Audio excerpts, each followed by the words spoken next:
And what they find is there are certain things that are difficult to go together. Can anybody try keeping a frown on your eyes with a smile on your cheeks or around your mouth? Can anybody try it? Just frown and have a smile. Yeah, they hardly work together. One cancels the other. There are certain things you'll say, I'm not in the mood for. I don't feel like doing. But you know it still has to be done. Like tidying your room and this and that. And when you start, you actually get into the mood of finishing it. No, there's a thing you need to write. Just start the writing, you will get into the mood. And so be careful in the relationship about I'm not in the mood to make the other person happy because I'm not happy. Sometimes the act of trying to make the other person happy is what actually makes you happy. As a Tablighi Jama'ah friend once said when I went out with them once, he said it's like washing your clothes. Before your clothes get clean, your hands are cleaner than the clothes. So try and do things because you know this is fi sabilillah.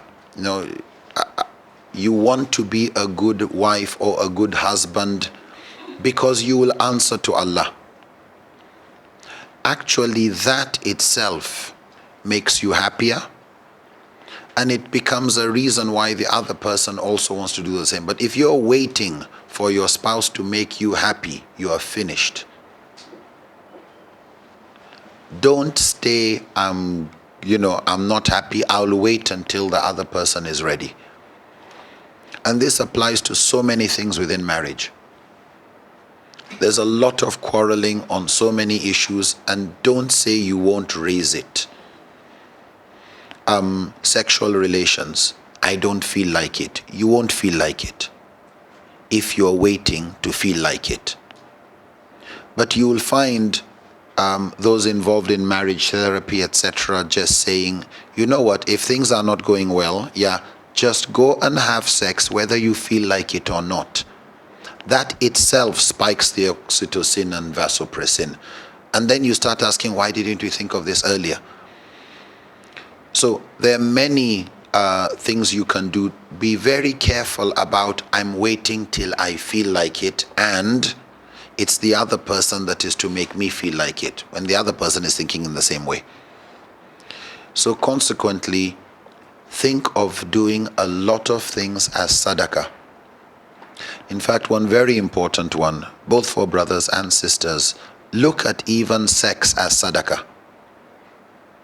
Not something I will be happy with. How can I make the other person happy? It usually ends up that you are also happy, as a general rule. So I don't feel like it. Would that person like it? Yes. Then look at it as sadaqah.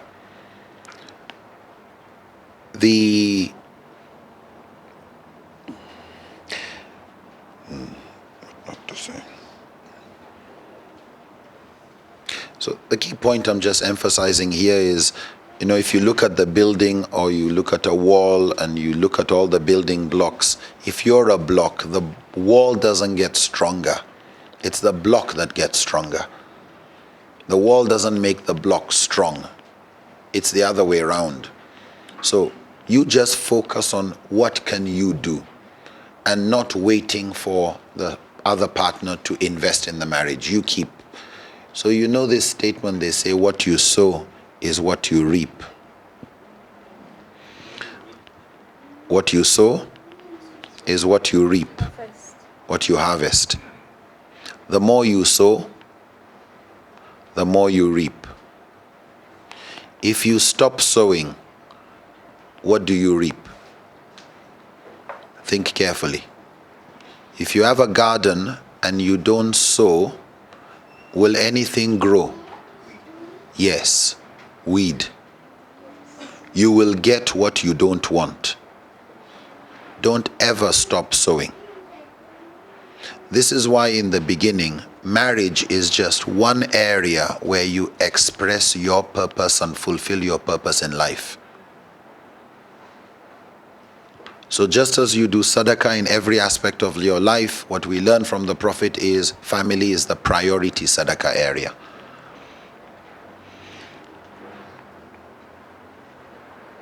The first 3 years of marriage are usually very turbulent, and most divorces take place within that period. And that's usually attributed to getting to know each other and realizing it won't work. The next period is usually years 7, 8, and 9. Years 7, 8, and 9 usually coincides with children are around and you are getting promoted in your job. So 7 years later, 8 years later, 9 years later, that usually coincides with so much pressure. Husband has little time, wife has little time, especially if she's working, children need more time, and sabr is short. And this is usually a time when you are either an assistant director, you are close to an important position, and the pressure of work has become very important. You've got enough working experience to become a senior person wherever you work. No decision is made without you. In other words, you look at the graph of your career, and when are things becoming more important? Unlike before, now the company really needs you. But that's also when your children need you. That's when your spouse needs you. So the question of work and family balance, that's usually when that big tension comes. Don't wait for that time before you start planning for it. So I'm just saying, be aware of some of the challenges that will come. When they come, don't like, what happened to our marriage? You have changed, I've changed. No, it's work that has changed. And usually because you're a bit older, if you are older, you will notice it before she notices it. Depends on who's being promoted, where you work, what your qualifications are.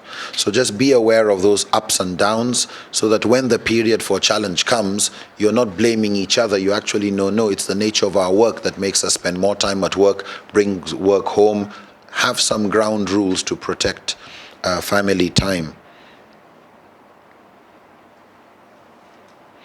And just as you have your criteria, what you're looking for in who you're going to get married to, remember the other person has a criteria. And many of us, I'm looking for somebody like this. You forget to ask yourself, what's the other person looking for? So the fact that everybody has some criteria should make you focus inwards. What can I do to be a better person? There are 3 questions that I would suggest you keep at the back of your mind when you come to deciding, is this the right person for me or not?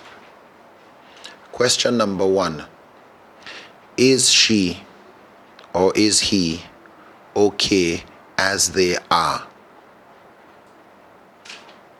Or am I agreeing to marry this person because of what I hope they will become? Is he or she okay as they are?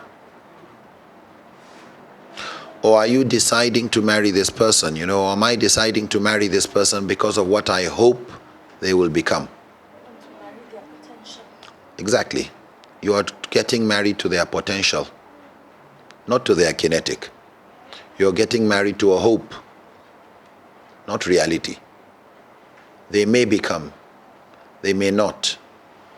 But if you decide to go ahead with that kind of marriage, it's a gamble because you are marrying somebody that doesn't exist.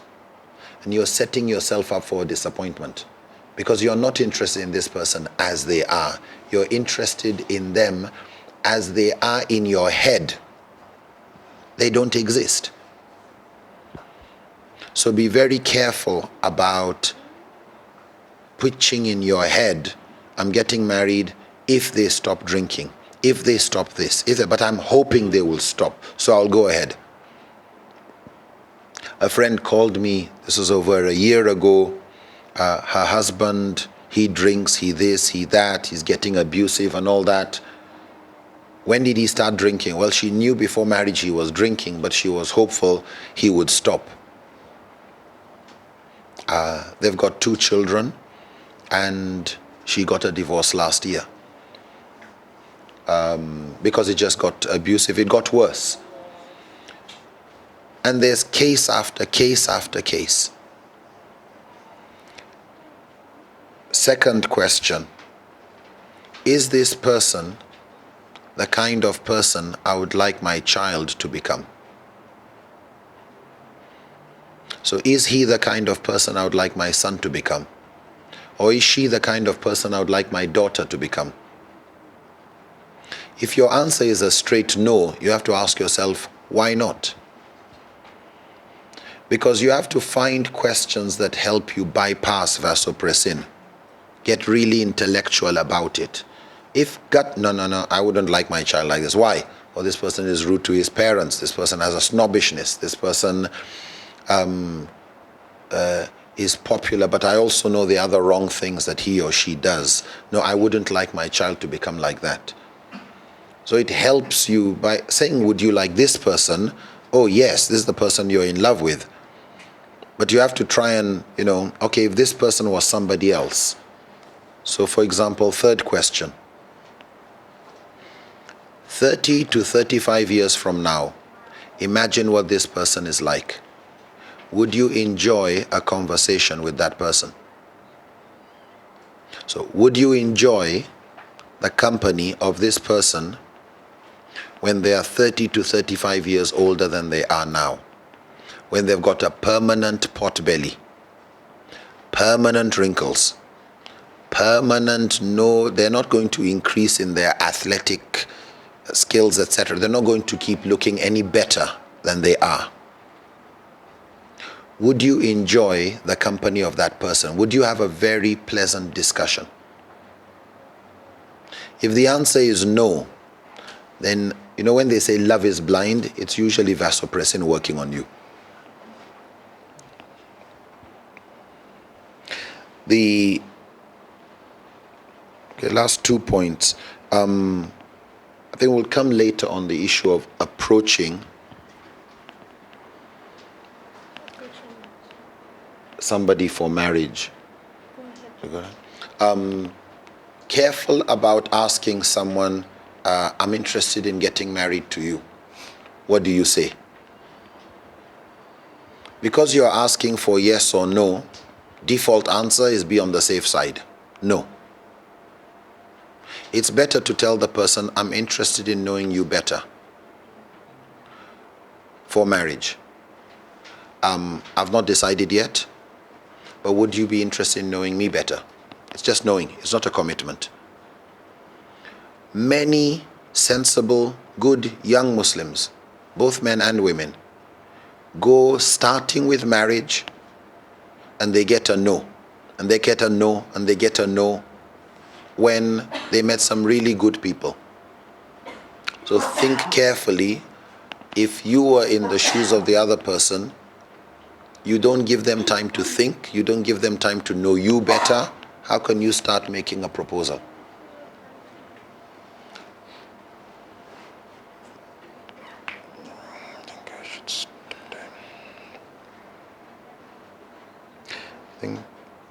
Do the rest.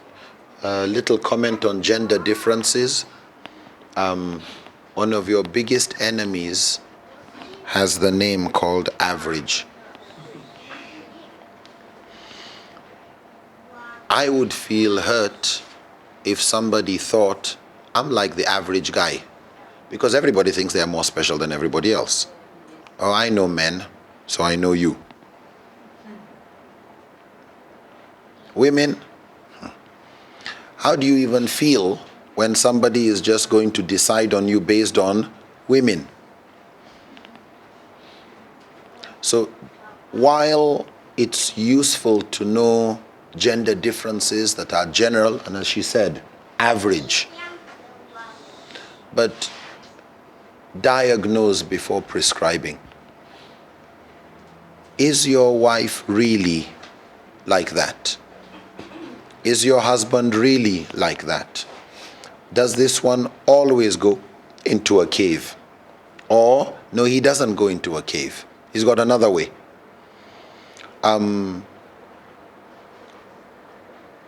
Key point is, while generalizations are useful, they give general directions, don't read Men Are From Mars and Women Are From Venus, which is a very good book.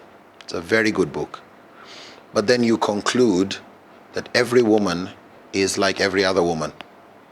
And after reading that, I don't need to study my wife. I don't need to get curious about her. I already know her. I read her in a book. Yeah.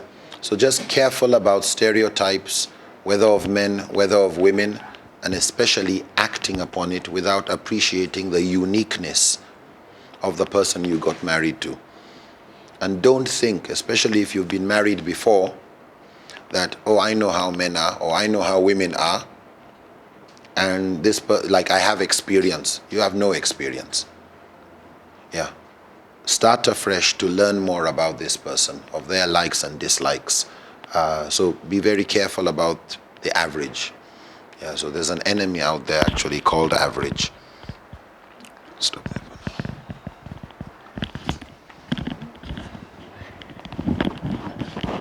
All right. I'll just add a few last words with regard to before marriage, which is this question of friends. Because sometimes people say, how do you really get to know a person? They're on their best behavior anyway, so how will you even really understand them? If you ask direct questions, they give you perfect answers. They wouldn't want to tell you some of the truth about themselves. One way of getting to really see a person as they are is to meet with them in the company of friends or family members or in a large group. Because they know they are no longer being scrutinized, they relax and they become more themselves. Then you can actually see how they interact with others, with their peers, with people who are older. If you are a woman, you see how they interact with other females. If you're a man, you see how the lady interacts with other males.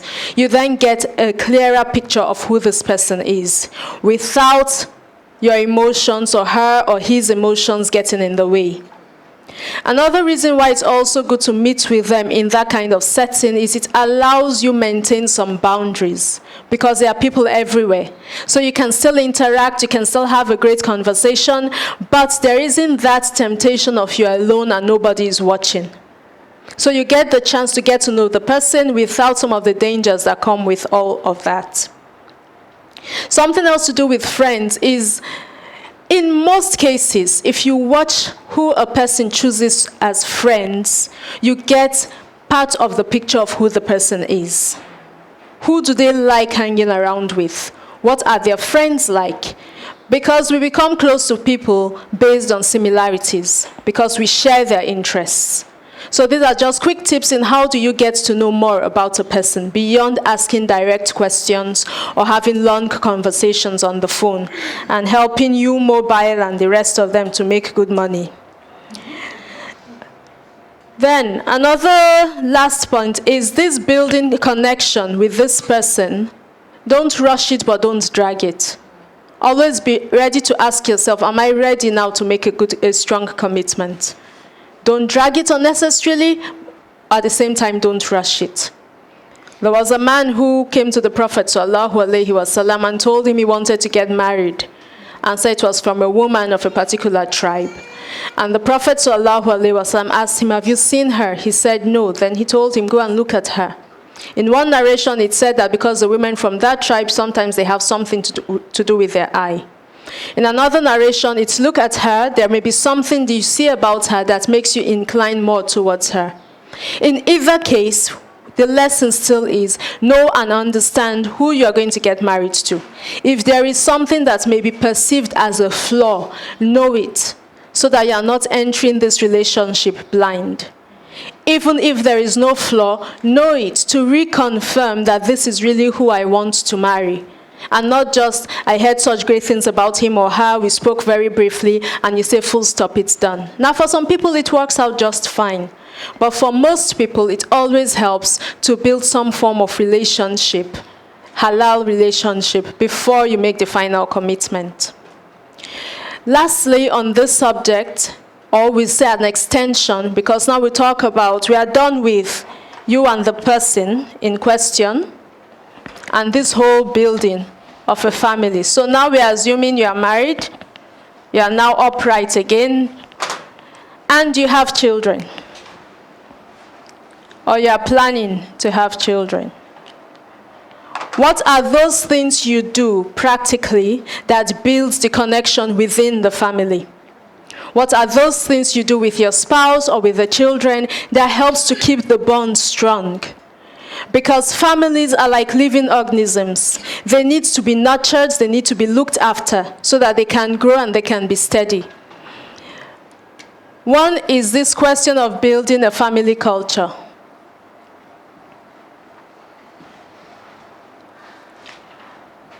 How do we do things in this family? Not to assume a family culture, but to actually have a conversation with your spouse or with the children about how we do things in our family. And to say, this is how we are. Now, when children are growing up, there's a phase when they need to learn the difference between truth and falsehood and how to keep telling the truth consistently. So I found my son going through that phase where if he wants something really badly, he's beginning to learn, tell a lie, you just might get it. So we had to have a conversation. And we had to say, no, in this family, we do not do that. If you want something, ask. If you don't get it, learn to say, MashaAllah, and let it go. But family culture, in our family, we do not lie. And so I even had him write down a short paragraph. In this family, we do not lie. This is my name, and in my family, we do not lie. I will try to always tell the truth. He memorized it. And occasionally I would ask, do you still remember those words? And he would say it. And I would sometimes even check, are you trying to tell the truth, or do you still find there are times where you just end up telling a lie? I say, I want only the truth. And sincerely, sometimes he would tell me, well, there was this other time I lied, but I'm still trying to stop. That kind of honesty is family culture honesty. Now, someone might say, no, once he admits he's told a lie, scold and quarrel and all that. No, the essence is we want him to learn as he's growing to be honest. The honesty doesn't always hurt. Be honest about yourself. That's part of building family culture. But the culture starts here from the parents, because you are the model. So even when having this discussion with our boy about lying, we one day sat with him and we said, do we lie to you? He said, no. Do you hear us telling lies about anything? He said, no. We said, that's how we are in this family. Part of family culture also relates to what we said about conflict, how we speak when we are upset. Sometimes you might find that between a husband and a wife, you are very respectful. With the children, you are not so respectful, because you see them as the little ones. It doesn't count how you speak to them, but it does. You are building up people who will grow up and get married and take the habits you formed and transport it there. They will take this culture and take it with them when they get married. So how you speak to children counts a lot. So if we say in our interaction, husband and wife, there should be no labels and no insults, we should be careful about labeling children. You are just being lazy. You are being lazy again. That's why you didn't do your homework. If we say it's not okay to speak to our spouse that way, then don't speak to your child that way. Tell your child, I'm not happy you didn't do your homework. You should have. You can scold, you can show I'm upset with what you did, but leave out the label of you are lazy, or you are so sluggish. I wasn't like this when I was your age. Oh, we know that story. I wasn't like this when I was your age. I always did my homework when I was your age. If someone calls your teacher will say, I am not sure that's the absolute truth. So with our children, we build the culture. I remember we also had the deal that we will mind what we say and how we say it. We'll say the truth, we'll be honest, we'll be upfront, but even the children shouldn't hear us using words like that, insults or anything. So our son is accustomed, and I keep using our son because the first two are with their mother, so we have just my son with us most of the time. But we would find he's accustomed to not being insulted and not insulting people. He's used to it now. So one day when I was driving, he was sitting in the back, and one driver did something that I found very annoying, another motorist. So I got angry and said, "Look at this stupid man." And from the back, I heard this boy say to me, "Mama, don't say that." It was the stupid he picked. Like, "Mama, don't say that." That was how he said it, and I was like, oops, cut in the act.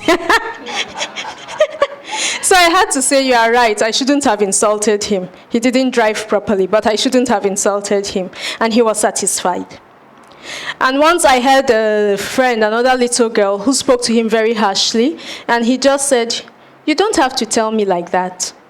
And I said, "Okay, that's culture at work.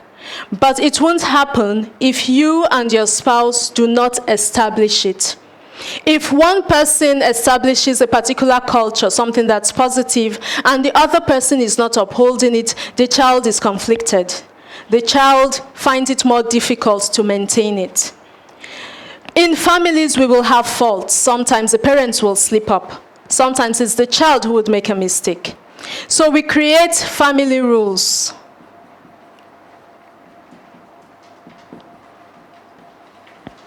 And understanding, if this happens, then this follows. And for some of those rules, we all have to live by them. Naturally, because we are talking about building the family, the Muslim family, all of this is based on values and principles. So whatever rules we have, there's some value that rule is trying to protect. So in our home, we have rules about when is bedtime, when is a good time for children to go to sleep. So even when all our three boys are around, when the other two come for a holiday, we try to maintain the family culture, how we speak to one another, and family rules. Now this takes us back to what I mentioned earlier about blended families, where there are stepchildren in the picture. And sometimes you find the parents are not quite sure how to relate with the stepchild. So it's a stepfather who's wondering, how do I handle these kids? It's a stepmother who's wondering, how do I handle these kids? Establishing family culture, family rules, helps you base your interaction on principles, not on people.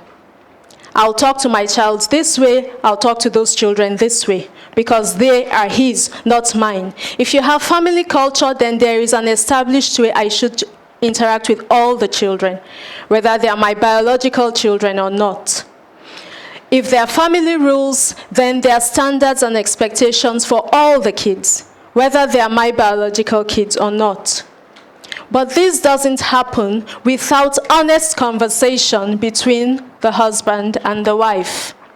For in some cases, when someone has stepchildren, that person is actually waiting for permission from the spouse to say, "You can do this, it's okay, you can, I expect you to, please do go ahead." So frank conversation allows us to know, does my spouse have reservations if this is how I talk to the children? And if we agree this is the family culture, it makes life easier for everybody. Another aspect to do with building a family is creating those positive memories through the positive experiences. You ask, what do children enjoy doing? What does my wife enjoy doing? What of my husband? What would be a great day for these kids? What would be a great day for my husband or my wife? And if you invest in those activities, then you are creating positive memories. In our home, the biggest room is the sitting room. It's not that wide, but it's pretty long. So it actually is a very good place for people to play indoor football. Indoor football comes with disadvantages. It means the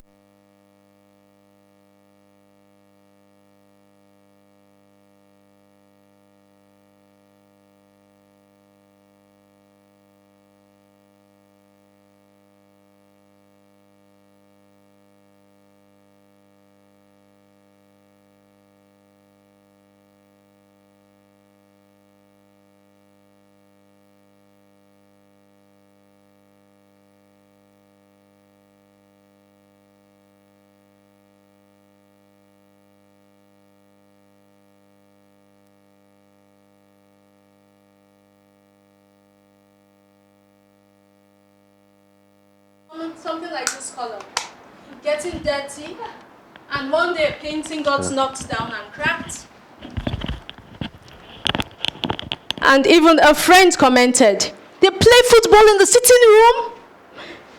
I said, yes. I didn't like it at first, but I realized memories are being created for the children.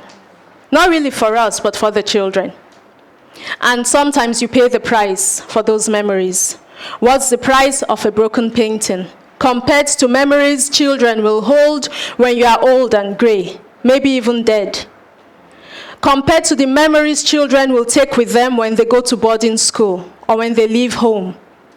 And when they are facing some difficulty in some dark moments in their life, these memories, these moments have actually strengthened them, giving them so much light on this their big canvas of what life is like. It's easier for them to handle those difficulties. So we have to go out of our way to create memories and experiences for our spouses and for our kids. For our spouses, it's the positive memories that get you through difficult times, that remind you to forgive. That, but is this person that you went and had that great trip with? Or you had this journey and the car broke down and you people got stuck and you were singing in the rain. You create the memories.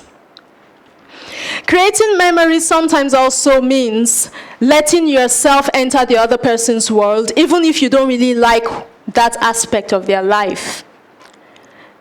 He often confesses that he loves fishing. He loves fishing.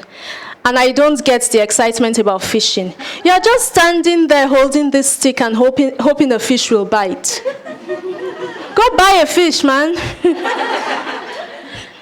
But he loves fishing. And I love to read. I'd much rather read by the river than fish. Okay. So when we want to create memories by going out, he says he really wants to go fishing. He loves being outdoors. We share the love of the outdoors, but what we don't share is what we do outdoors. So I say, is it okay if I bring my book? At first, he wanted me to try and fish. So I tried once. I was very pleased. I said, now I've tried it, done it. Can I bring my book? So I go with my book, and he even helps to make sure there's a folding chair, there's a mat, pillow, so I can really relax and read while he fishes. The children join him in fishing. We have nieces and nephews who also want to try fishing. They all do, and I read. And when someone catches a fish, I say, ooh, ha, and I take pictures, and I go back to my book. And at the end of the day, he would rather have me fish, but he's understanding the difference. And he's choosing not to quarrel about that and let me read my book. What he wants is let's all go out as a family and know we're all out together. So we create those memories. And really sometimes that's what I remember. I remember me beneath a tree and it's so peaceful and the breeze is lovely. And each time I look up, there they are in the distance doing their thing, fishing. And it's all good. So we have to deliberately create those memories. It doesn't have to go as far as fishing. I talked about taking a walk around the house and in neighboring houses earlier on. There are many little things we can do to create a memory. Play fighting is a way of creating a memory. Play fighting, yes, when you actually wrestle your husband or your wife. For some people, the size difference is so great, they already know who will win. That's where using your teeth becomes useful. So I usually do shortcut if we are play fighting. I immediately look for the nearest part and I just open my teeth and I bite. And as I start biting, he lets me go. And I've won. Yay! The children also play fight. And this is where I want to come back to the issue of gender differences, generally speaking. Generally speaking, men have more energy. They want to do more stuff. They are more active. So they are very good when it comes to playing with children, the kind of play children want. Most kids want to be tossed up, they want to wrestle, they want to be chased. Most women can't keep it up. Most of us can. Some of us do very well, but most of us, we can't. We want to sit with the child instead. The child should sit quietly, let's talk, let's see you draw. But once the child wants to start climbing our back, climbing our shoulders, it's like, no, get off, I'm tired, no. You are going to tear my dress. You are scattering my tudung. We have the issues. Most women Most men can play, and usually that's where men come in very useful in the home, even if they don't do anything else. When it's playtime, just ship the children their way. Children are happy, man is happy, you have peace. Now everybody's happy. So, create those memories. Very quick, priceless ways. You don't have to spend any money. Then family outings, compulsory family outings.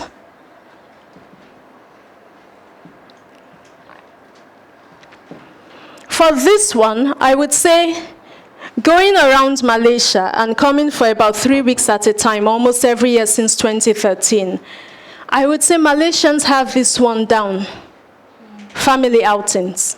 I'm usually surprised at how many times we go to a restaurant and you see 3 generations having dinner or lunch together or breakfast. They are babies. You can tell who is the mother, who is the father, and you can see this older woman or older man, and by watching their interaction, you guess this is grandma or grandpa.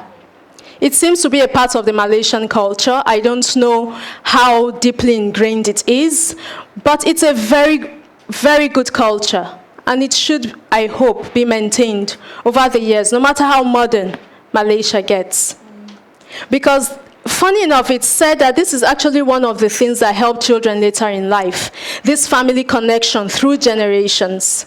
And they can hear how grandpa was as a child, and what grandpa did when grandpa had this problem, and then what father did when father had this problem, and the child starts feeling they're part of something bigger. They start feeling more valuable. They feel as if they have more purpose. They can easily see their place in life. They are more centered. It's not so easy, therefore, for the child to depart from family culture. Where the culture is positive, that's a good thing. So these family outings are important. But always just make sure everybody has time to have fun during those outings. So sometimes we say we want to go out, we insist that the children must come. We insist. Sometimes you have the option, but there are times when you know you are deliberately doing it. And you go together as a group to visit another family member or to visit someone who's sick. So some days, if I want to go see a neighbor, I would ask our boy to come along. Like, come with me, let's go and see our neighbor. And because our neighbor has this little boy that he plays with, it's usually very easy to get him to say, yes, I'll come. So family outings. Then this issue of seeing, of understanding that we mentioned before, applies to our children as well. Understanding that our children are different, even if we have 5 or 10 of them, that each one is unique. Even though they all come from the same line, each one is unique. Sometimes we want our children to be perfectly the same because we have dreamt about them before they were born. We have expectations, and when they don't meet the expectations, we start trying to force the children to meet these expectations. It's important to see our children as individuals and to try to understand the ways in which they are different and then support them in that. Another way of building the family is to have a family brand.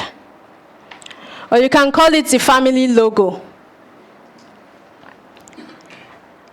This is something one can actually do for fun, where you have a discussion with family members and you say, what's going to be our family motto, our family logo, our family brand, something that represents what we are like as a family.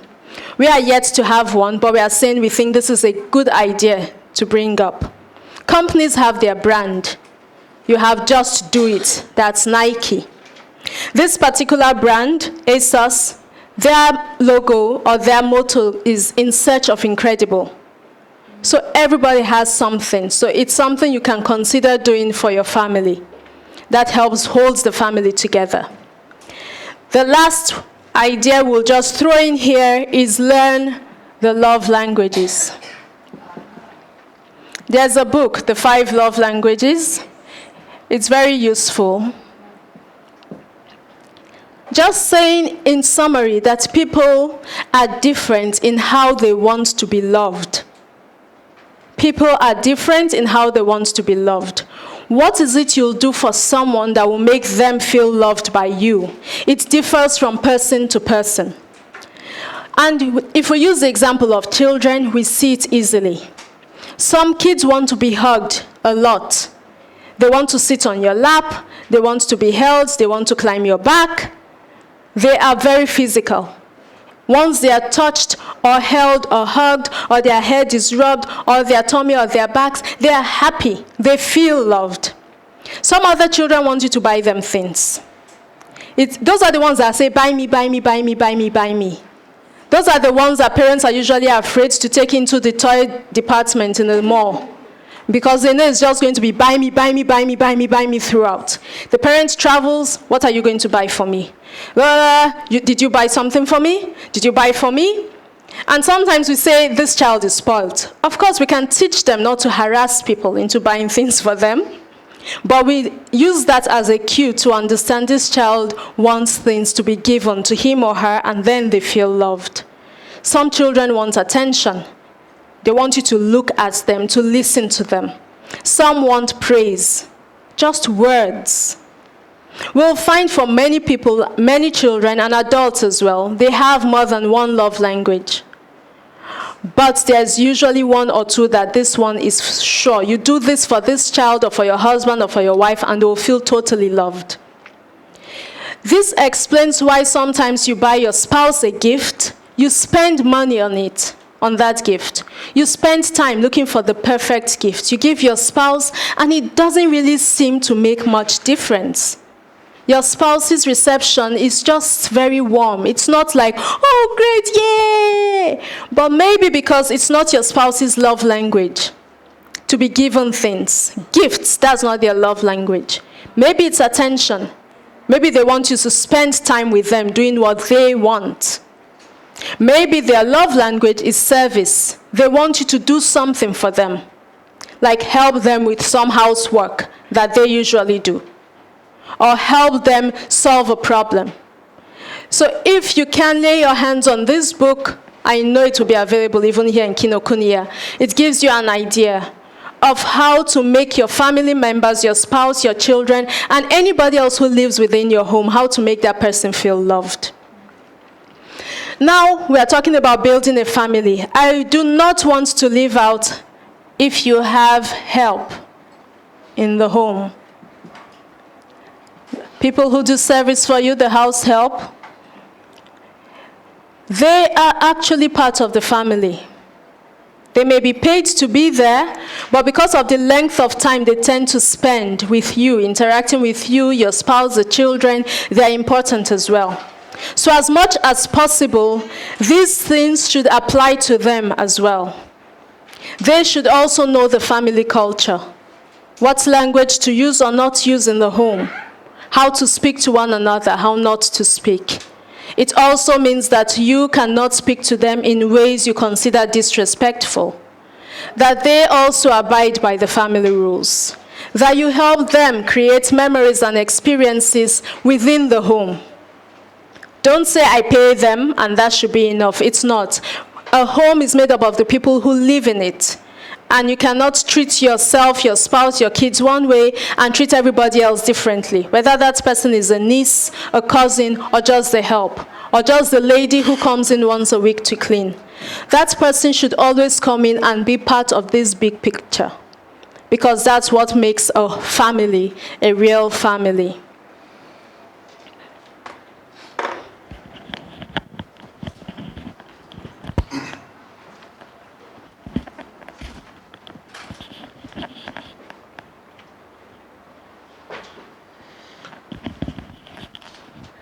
Just a few points on the premarital side.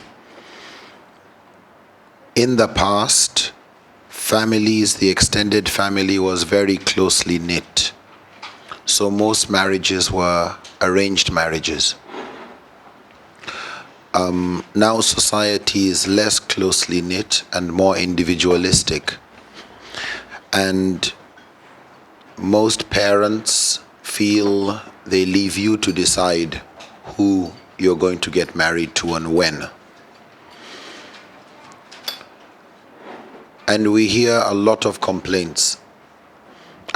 Sisters say there aren't enough good brothers, and brothers say there aren't enough good sisters. and probably at the heart of it is they're not doing enough to find each other. They stay in a small circle of friends. Oh, I'm not the kind of person who likes to meet new people.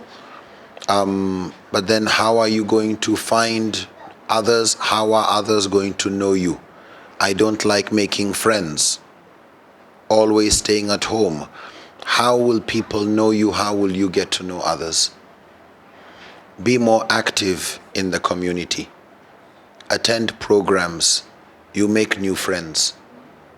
In our language, they say you have to dig through a lot of sand to find gold. And so you would have to meet more people if you're interested in making friends who, when you are actually interested in getting married, you've got some very good friends who can recommend. Most people who get married are introduced by a friend. It's very rare that you get the complete stranger who you met somewhere and started talking and a marriage came out of it. Very often that happens, but it's rare. Usually it's a connection. So increase your connections and you increase the amount of good that would come. Usually if there's a new job offer, it is tied to a connection. Somebody recommended it to you, who recommended it to your brother or your sister. So please, to increase the chances of knowing good people for your children, for your brother, for your friends, try and be more connected to good people.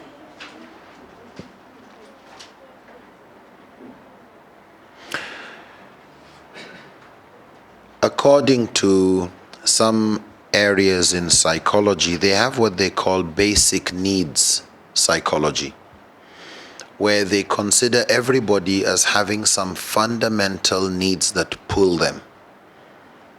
And they determine the kind of friends you have and the kind of friends you keep. So I'd like to mention 6 major needs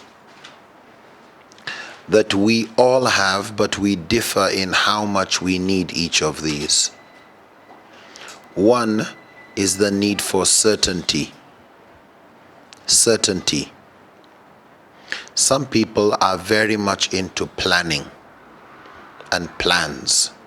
It may be financial, but they don't do things ad hoc, spontaneous. They're very organized in the way they feel the future should unfold. They plan things way in advance. Where they are today is not the product of a plan that started yesterday or last year. Which books they plan to read, what path they planning to fix. Some people, you can't just say, let's go somewhere. Where is it on the map? Yeah, you can't like just let's go. No. Next week's program is already being planned today. Some people, it's when everything is finished in the house. Oops, this is finished, that's finished. Somebody is, don't tell me it's finished, told me it's nearly finished. They don't like ad hoc. So some people are like that. So certainty is very important for some people. Another one is, we don't need to put them in any order, significance. Significance. Some people want to be known. You can see this in some professions. If you make a mistake of not calling this person doctor or engineer or barrister, like they take a lot of offense. Yeah, Haji, exactly. Yeah, you know, it's a big issue for some people. If they come and attend your program and you didn't let everybody know they've arrived, they actually feel slightly insulted. If you don't greet them, if you don't, some people are just like that. Their significance matters. If something happened and you said thank you to him and thank you to him, you forgot him, woo, he can't sleep the night, he's complaining, you know. Some people are like that. They like to be recognized, they like to be known. They would like a picture and they would like a copy of their picture. So significance, some people just have more than others. We all like to feel significant, we all like to feel appreciated, but for some people it's a big issue. The third one is growth. Growth. To feel I'm not stagnant, I'm growing. I like to read, I like to learn, I like to listen, I like to watch, I like any opportunity that will help me grow. It doesn't have to be all through reading, but this person is never the same person the next year. Yeah. You sit with them today for 3 days, come and meet them in 1 year's time, they've grown. Some are so preoccupied with growing that you think their life mission is just to keep building their CV. But they honestly don't care about their CV. They don't even put things in their CV. Why? It's just them.